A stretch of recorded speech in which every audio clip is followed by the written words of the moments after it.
Assalamualaikum warahmatullahi wabarakatuh.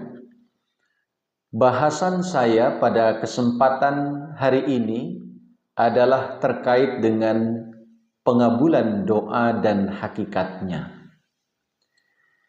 Berdoa adalah permohonan yang dipanjatkan oleh seorang hamba terhadap Khaliknya. Seibarat sebuah proposal, doa bisa saja dikabulkan, bisa ditunda, bisa diganti dengan yang lain, atau bahkan bisa juga ditolak oleh Allah Subhanahu wa Ta'ala. Terhadap doa yang ditolak, tentu beragam sifat dan karakter yang muncul dari seorang hamba. Yang pertama, ada yang tetap bersabar.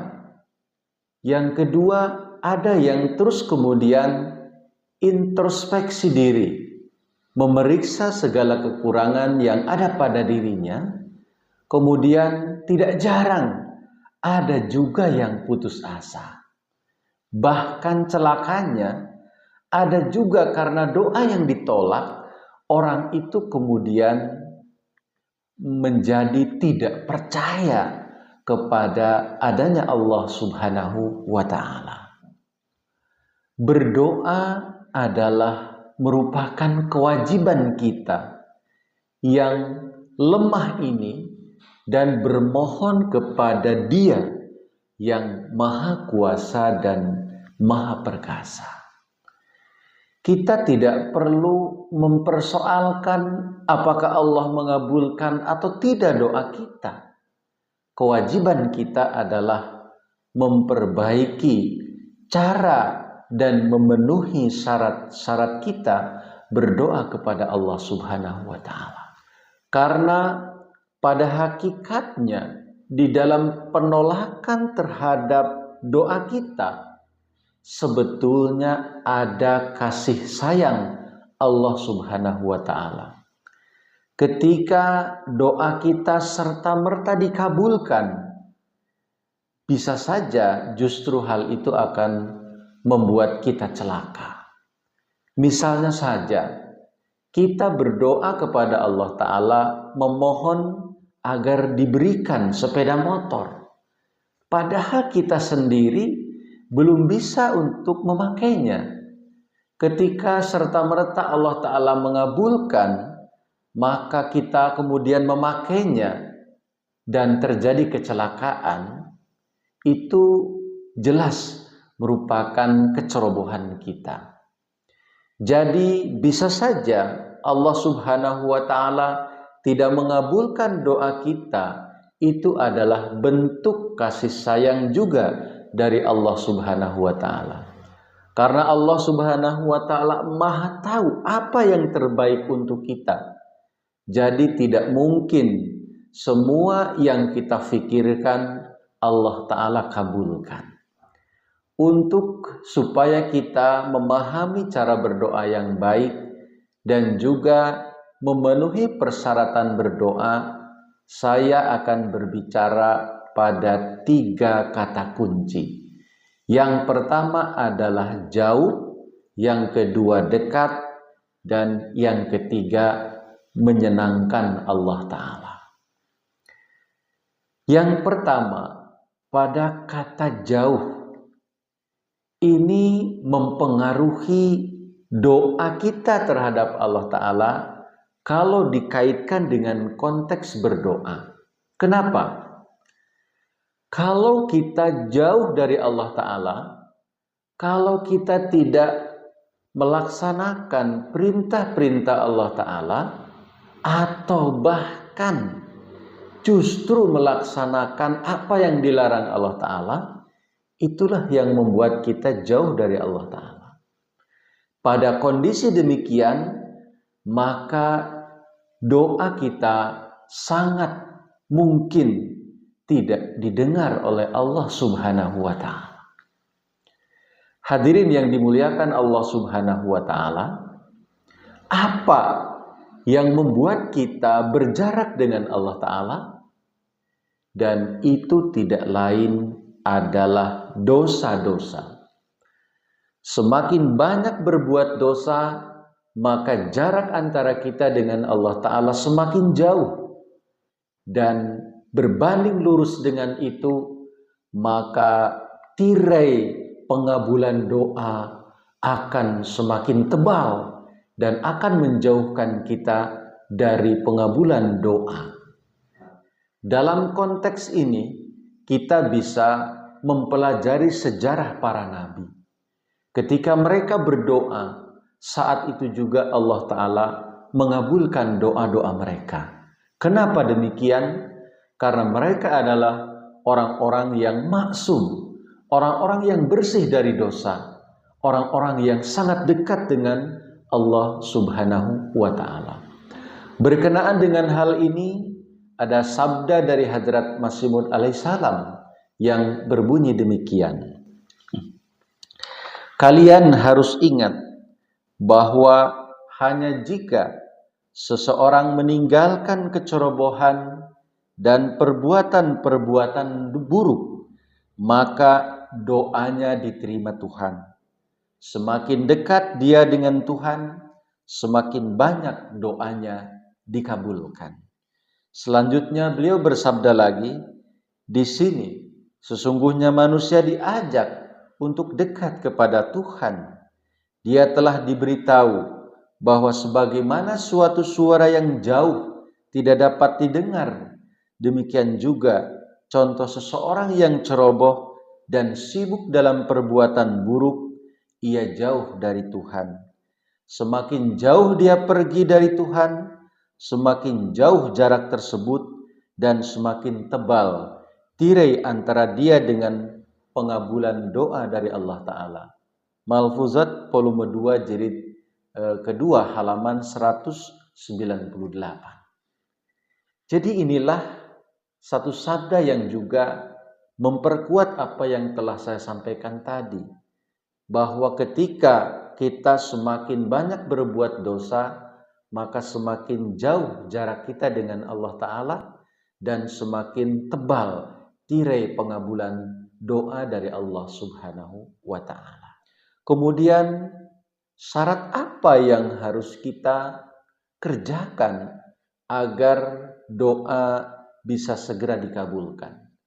Allah Subhanahu wa Ta'ala berfirman di dalam surah Al-Baqarah ayat yang ke-186, A'udzu billahi minasyaitonir rajim. Wa idza sa'alaka ibadi anni fa inni qarib ujibu da'watad da'i idza da'ani falyastajibuli wal yu'minu bi. Al-ayah. Artinya adalah, dan jika hamba-hambaku bertanya kepada engkau tentang aku, maka katakanlah aku dekat. Aku mengabulkan doa jika mereka berdoa kepadaku, maka mereka hendaknya menjawabku dan beriman kepadaku. Hadirin yang dimuliakan Allah Subhanahu wa Ta'ala, di dalam ayat ini Allah Subhanahu wa Ta'ala memberitahu bahwa ketika hamba-hambanya bertanya kepada engkau wahai Muhammad mengenai aku, mengenai Allah Subhanahu wa Ta'ala, katakan aku ini dekat. Aku menjawab doa-doa orang yang berdoa kepadaku.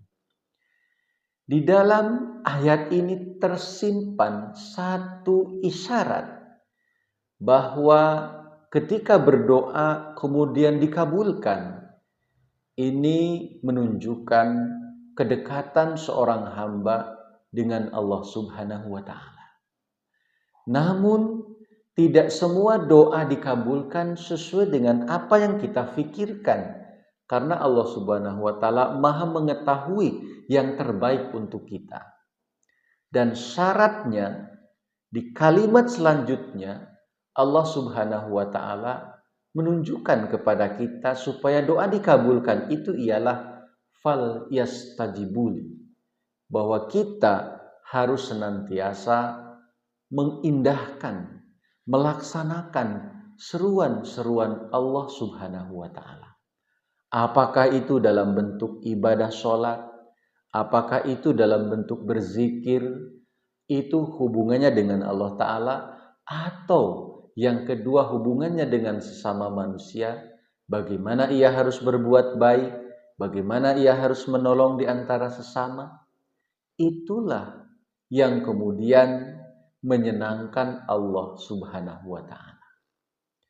Menyenangkan Allah Subhanahu wa Ta'ala itulah salah satu syarat agar doa kita dikabulkan oleh Allah Subhanahu wa Ta'ala. Yang kemudian kata berikutnya adalah wal yu'minu bi, dan beriman kepadaku. Iman artinya percaya. Jadi ketika kita berdoa kepada Allah Subhanahu wa Ta'ala, maka hati kita, keyakinan kita sepenuhnya percaya kepada Allah Ta'ala, bahwa Allah Ta'ala mampu mewujudkan segala yang kita minta dengan batasan terbaik untuk diri kita. Ya. Jadi ketika kita berdoa, tetapi di dalam hati kita ada keraguan terhadap kemahabesaran Allah Ta'ala, maka jangan harap juga doa kita kemudian mendapatkan pengabulan istimewa dari Allah Subhanahu wa Ta'ala. Berkenaan dengan hal ini, saya akan sampaikan sabda Hadrat Masih Maud. Beliau bersabda bahwa ia hendaknya menyenangkan Allah Ta'ala dengan ketakwaan dan kejujuran. Maka dalam keadaan demikian, bagi doa akan terbuka pintu pengabulannya. Dan jika ia membuat Allah Ta'ala murka, serta dia menyulut permusuhan dengannya, maka setiap kelancangan dan kesalahan-kesalahannya akan menjadi suatu halangan dan hambatan bagi pengabulan doa, dan pintu pengabulan doa baginya menjadi demikian rupa tertutup. Malfuzat jilid 1 halaman 108. Allah Ta'ala senang dengan perbuatan kita, dengan amal kita, kita akan semakin dekat dengan pengabulan doa. Sebaliknya, ketika kita membuat Allah Ta'ala murka dengan segala keburukan yang kita lakukan, maka sebanding lurus dengan itu, pengabulan doa akan terhalang sebuah tirai yang sangat tebal. Sebagai yang terakhir, saya akan tutup dengan asas daripada doa yang disampaikan oleh Hadrat Masih Maud alaihissalam. Beliau bersabda, Allah Maha mendengar doa setiap orang. Hal ini tidak berarti Allah harus mengabulkan semua permintaan. Di sini terkandung sebuah rahasia dan sebuah hikmah mendalam, bahwa manfaat dan kebaikan bagi orang yang berdoa itu terletak dalam penolakan doa itu sendiri. Inilah asas dari doa. Dalam mengabulkan doa, Allah Ta'ala tidak mengikuti kehendak dan pikiran kita. Malfuzat jilid 1 halaman 106 dan 107. Lihatlah betapa sayangnya seorang ibu terhadap anaknya, tetapi jika ia meminta bara api yang berkobar-kobar, atau seorang anak meminta pisau yang tajam, tentu seorang ibu tidak akan merelakannya untuk dipegang oleh anak itu. Dan itulah sesungguhnya kasih sayang sejati seorang ibu. Dan itulah juga yang harus kita fahami sebagai asas daripada doa. Allah Ta'ala tidak akan mengabulkan doa-doa kita yang justru akan membahayakan diri kita. Hadirin yang dimuliakan Allah Subhanahu wa Ta'ala, marilah kita bersungguh-sungguh di dalam berdoa, dan untuk hal itu kita juga harus memperbaiki diri dan mendekatkan diri ke hadirat Allah Subhanahu wa Ta'ala. Mudah-mudahan Apa yang kita minta, Allah Ta'ala yang memilihkannya, dan itulah yang terbaik untuk kita, sehingga kita semakin dekat dengan Allah Ta'ala dan semakin tebal keimanan kita kepada Allah Subhanahu wa Ta'ala. Jazakumullah. Wassalamualaikum warahmatullahi wabarakatuh.